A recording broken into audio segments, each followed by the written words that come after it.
Salut à tous. Dans cette vidéo, on découvre un nouvel anime. Vous allez le regarder dans le premier épisode. Après, vous allez sûrement nous dire dans les commentaires. Frère, vite, on poste le deuxième. Vous allez le trouver vraiment drôle. C'est un anime super intéressant. Franchement, j'ai regardé le premier et je me suis dit, faut absolument que je fasse une vidéo sur celui-là. Il s'appelle Yo-Yoba Sanpei, et honnêtement, il va être génial. Alors, on commence le premier épisode tout de suite. Alors, mettez un pouce bleu et abonnez-vous à la chaîne. Au début, on voit plein d'élèves, et au milieu, on rencontre notre proviseur, Abi Kura, qui a 16 ans et est en deuxième année. Il pense, j'aimerais bien qu'on ait un bon prof pour que l'année se passe bien. Soudain, la prof entre dans la classe avec un cerveau qui sort de sa tête.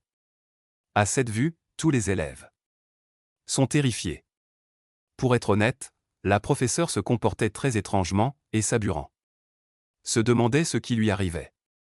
Abi commença à expliquer que tout cela était dû à nos sens verts. Le premier jour de classe, une rumeur avait circulé, si l'on essayait de mettre la professeure en colère, même légèrement, elle nous battrait. À cause de cela, tous les élèves de la classe Harry Sanpei Sena étaient devenus très nerveux, et la peur qui régnait dans cette salle s'était répandue dans toute l'école. Tout le monde ne parlait que de Harry Sanpei, persuadé que quiconque s'approchait de sa cible serait tué. Kura se demandait alors, dis-moi la vérité, pourquoi cela n'arrivait-il qu'à nous?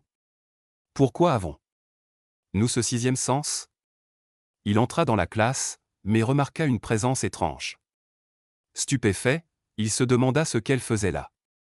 La professeure se déplaçait beaucoup dans la classe. Il n'y avait aucun élève. Ce n'est qu'après cela que nous avons compris qu'elle était en train de donner cours. Après avoir vu tout cela, Kura devient très nerveux. Il réalise que la classe est vide. Puis, la professeure remarque enfin à qui elle enseigne, et il commence à se demander si elle ne tente pas d'accomplir un rituel. Il est de plus en plus nerveux, et la professeure dit, si quelqu'un a des questions, qu'il les pose. Puis, pointant du doigt un élève, elle lui demande, que est-ce que tu veux me demander? L'enseignante imagine automatiquement une question, puis commence à y répondre. Voyant cela, Abi devient très nerveux et se demande ce qui se passe. Quel genre de manœuvre est en train de faire Ducksense? Soudain, l'enseignante semble ressentir quelque chose et retire son manteau. Abi, très surpris, se demande ce que Sase essaie de faire. Il se met alors à respirer profondément, comme si Harry Sanpei avait du mal à respirer. À vrai dire, Abi est ravi de voir tout cela. Il n'a pas envie de la regarder, mais malgré tout, elle la fixe en rougissant fortement. L'enseignante tente de s'asseoir, mais sa chaise est sur le point de tomber. Abi Kurana se précipite pour la rattraper et elle atterrit sur lui. C'est ainsi qu'Abi comprend que la chaise allait tomber et qu'il est intervenu. Après cela, Abi le remercie et l'enseignante explique qu'en toute honnêteté, elle rêvait d'être enseignante. C'était son rêve, et même si c'était sa première année, elle ferait de son mieux. Abira parlait avec beaucoup d'amour, croyez-moi. Elle dit, j'étais très excitée ce matin et je me dépêchais d'aller en cours. Mais j'ai claqué la porte et c'est pour ça que je me suis cogné la tête. Abira comprit alors que le cerveau était enfin sorti de la tête du professeur. Soudain, celui-ci dit, je devrais vérifier l'emploi du temps de demain pour ne pas. Sinon, l'Advacuria entre en collision avec lui et prend peur. Et après ça, le garçon se dit que lorsqu'il l'a vue le matin, elle avait l'air très dangereuse, mais qu'à cet instant, elle était vraiment mignonne. Il se dit alors, bon, je vais partir. La professeure essaie de lui dire, Kuzi, mais elle n'y arrive pas. Kura lui dit alors, tu veux dire Kuzi? Harry Sanpei s'approche et la remercie. En entendant cela, le garçon rougit fortement. Ensuite, il s'apprêtait à vider les poches de l'école quand il remarque que Sanpei Nena fait du sport. À vrai dire, il porte un survêtement. Le garçon est très surpris et dit, ce survêtement est vraiment moulant. J'ai l'impression qu'il vient du lycée. À quoi ça ressemblerait? En y repensant, le garçon rougit encore plus et se dit qu'il pourrait peut-être s'entraîner pour rester en forme.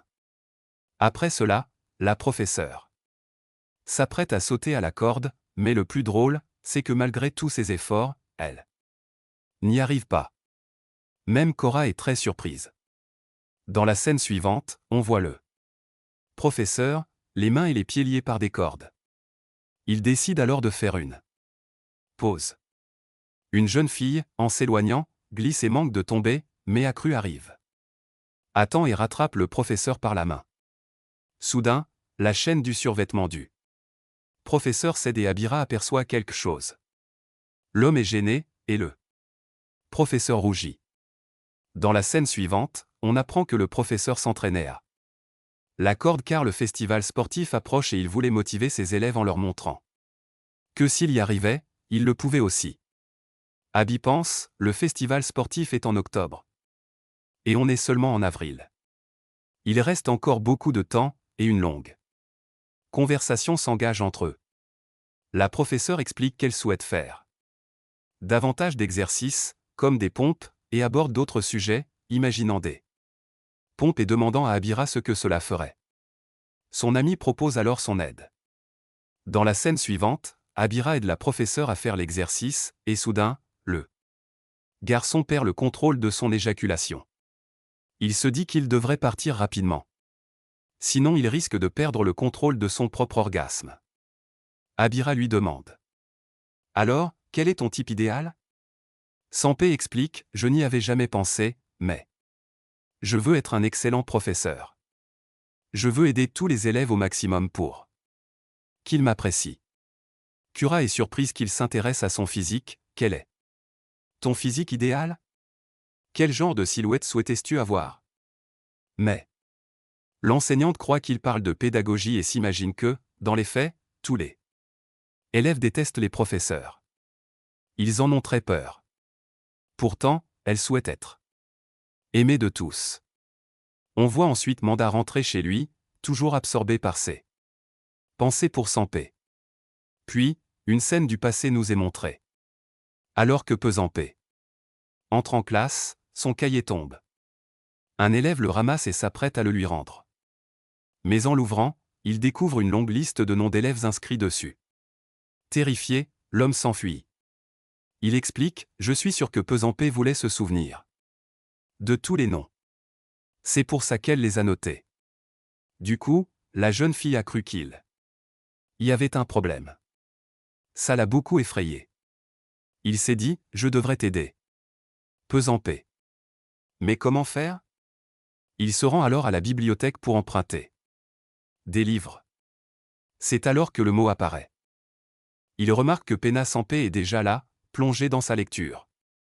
Il s'aperçoit ensuite qu'elle lit une biographie, ce qui le surprend, et se demande si elle l'a écrite elle-même. Mais il remarque alors qu'elle fait en réalité ses courses et achète de nombreux livres. Face à cette situation, même le vendeur est surpris, qui achète autant de livres? Alors qu'elle se dirige vers la caisse, elle panique, et Kura craint qu'elle n'ait pas assez d'argent. Sampé se met alors à calculer, puis se calme. Il réalise qu'elle avait bien la somme nécessaire. Le prix de tous ces livres était exorbitant et elle était tentée de les acheter. L'argent lui paraissait presque excessif. Finalement, Dabna prit le livre en pleurant à chaudes larmes et se dirigea vers sa maison. Abira, très inquiet pour Sampé qui devait rentrer avec un seul compte et 3 livres, vint l'aider. Elle l'appela longuement, et Sampé, surprise, glissa et heurta Abira. Ce dernier, effrayé, se mit à s'excuser abondamment, mais il la rassura. Advakurana lui tendit alors un sac pour y ranger les livres. D'abord réticente, elle finit par le prendre et y mit tous les livres. Soudain, une voiture passa et toutes deux furent trempées. Effrayée, Abby Kurana prit peur, tandis que le professeur, soulagé, la remercia d'avoir sauvé ses Vêtements. L'institutrice s'est retrouvée trempée. Cela ne l'inquiétait pas, elle était sauvée de ses vêtements. Elle en était ravie car elle adorait les livres. Elle commença alors à enlever son manteau, complètement mouillé. Vous imaginez l'état de ses vêtements en dessous? À cette vue, son pénis se mit à rougir. Se tournant vers elle. Elle dit, « Monsieur, vous devriez mettre une veste. » La scène suivante se déroule. Le lendemain, notre fils se rend à l'école lorsqu'une institutrice accourt vers lui. Abby Cura, surprise, lui demande, « Monsieur, pourquoi courez-vous si vite ?» Il explique, « J'avais un cours supplémentaire aujourd'hui et j'étais un peu en retard.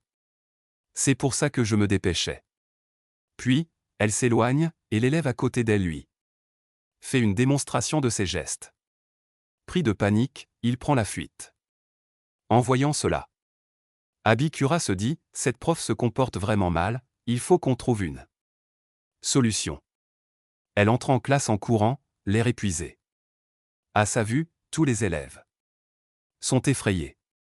Elle leur lance, « Vous avez tous de bons modèles. » Les élèves, déjà terrifiés, se mettent à faire des choses étranges. Pendant que la prof donnait son cours, elle tremblait beaucoup. Le professeur, qui s'en apercevait, comprenait qu'elle était très nerveuse. Les autres élèves, eux, pensaient qu'elle essayait de nous faire peur. Il remarqua aussi que la prof rougissait beaucoup.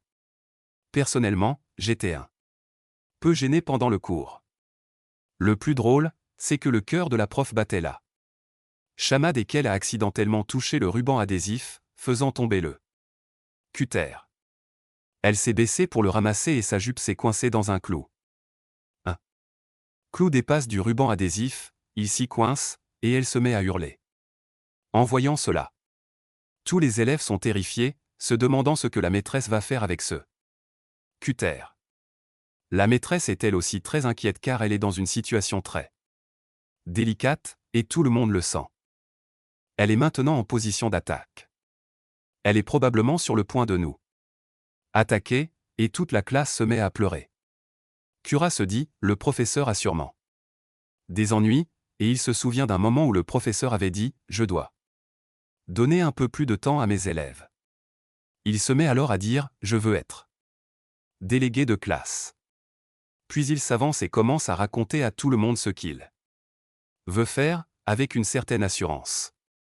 Il demande ensuite au professeur. Professeur, ça va? Le professeur répond, Cura, s'il vous plaît, aidez-moi. Et là, il remarque que les vêtements du professeur sont coincés. Et en effet, ils sont en quelque sorte déchirés. Voyant cela, le professeur devient très nerveux et se demande. Mon garçon, que faire? Le garçon, lui, ne sait pas quoi faire, car tous les élèves sont là. Comment pourrait-il les aider? Le professeur, très ému, se dit qu'il ne veut pas que sa première journée avec les élèves soit gâchée. Finalement, Abby Curana retire le tissu du bureau et le professeur, un peu gêné, dit « Commençons notre cours ». Dans la scène suivante, le garçon nettoie son tableau noir en pensant « Bon sang, pourquoi suis-je devenu président? Que de problèmes !» Soudain, il aperçoit un papier. Il va le vérifier, craignant qu'il ne s'agisse d'un tract. Mais il y est écrit que l'URS souhaite lui parler. Abby Curana va ensuite voir Sensei et le remercie au micro. Elle lui dit, « Vous n'avez pas besoin de ça. Vous pouvez me parler directement. » Sen lui explique alors qu'une sorte de réunion avait eu lieu dans la salle des professeurs. Le professeur lui avait dit qu'il parlait trop bas et qu'il devait parler plus fort. C'est alors que Sanpei a suggéré d'utiliser le micro pour parler plus fort. Et Abby Cura commença à dire, « Eh bien, Sanpei, ce n'est pas une mauvaise idée. Les élèves se moquent de toi parce que tu ne parles pas souvent aux autres. Mais si tu leur parles gentiment, peut-être qu'ils arrêteront de se moquer de toi. » En entendant cela, le professeur fut très surpris que les élèves se moquent de lui, et Abby se dit, « Nat. Il jamais remarqué cela. » Après avoir entendu cela, le professeur devint très triste. pensant, je n'avais jamais remarqué que les élèves se moquaient de moi. Mais, Abi Kurak, tu me parles si gentiment. Puis, tout joyeux, il me dit, deviens président pour pouvoir m'aider. Et pour être honnête, tu es quelqu'un de très bien. Et maintenant, Kura se demande pourquoi elle pense à tout ça. Elle commence à dire, frère, quoi que ce soit, cette idée de microphone est géniale. Sampena le lui montre en lui parlant, et après l'avoir écouté, Kura dit, oui, j'entends très clairement ta voix. Harry Sampé apprécie beaucoup, puis elle va à sa place où se trouve un boîtier noir. Elle lui demande de s'asseoir et invite Kura à prendre place sur le piédestal. Elle lui parle et lui fait vérifier s'il l'entend bien. Elle lui dit, j'entends très bien ta voix. Harry Sampé apprécie beaucoup et demande, tu penses que mon message atteindra tous les élèves? Kura répond, chef des costumes. Vous êtes très gentille. Il demande, mon message vous est bien parvenu, n'est-ce pas? Kura confirme, oui, madame, il est arrivé. En entendant cela, Bandna est très émue. Elle devient très émue et Gurara se met lui aussi à rougir, pensant que je n'ai rien fait de spécial. Il se demande s'il commence à apprécier Sampé. Anna est Sampé. Le micro lui échappe des mains et, voyant cela, Abi Kura est pris de panique. Il craint que s'il se casse, frère Sampé ne puisse plus communiquer correctement avec les élèves. Il se précipite pour le rattraper, mais la professeure lui tombe dessus. Heureusement, il parvient à sauver le micro. La professeure, très gênée, le remercie néanmoins. Ils rentrent ensuite chez eux. Sampé recommence alors à dire, tu devrais réaliser tes rêves. Le président précédent était quelqu'un de bien et nous aussi, nous allons réaliser les nôtres. Abi Kura se demande alors si Sampé n'a pas encore des idées farfelues. Franchement, frère, qu'est-ce que tu as fait? S'exclamait-il. Atpaswan est vraiment drôle. C'était un vrai plaisir de t'expliquer tout ça. Tu as dû remarquer à quel point je te racontais tout avec passion. Je ne veux pas que vous refusiez de m'écouter. S'il vous plaît, j'ai une requête, partagez cette vidéo. Je ne vous demande jamais autant. Mais je me permets de vous demander votre avis sur cette vidéo, car je l'ai trouvée géniale. Cela faisait longtemps que je n'avais pas vu d'anime aussi drôle et romantique. Alors, n'hésitez pas à partager votre opinion dans les commentaires. Si les retours sont positifs, vous verrez apparaître une nouvelle publicité à l'écran. À bientôt pour une nouvelle vidéo.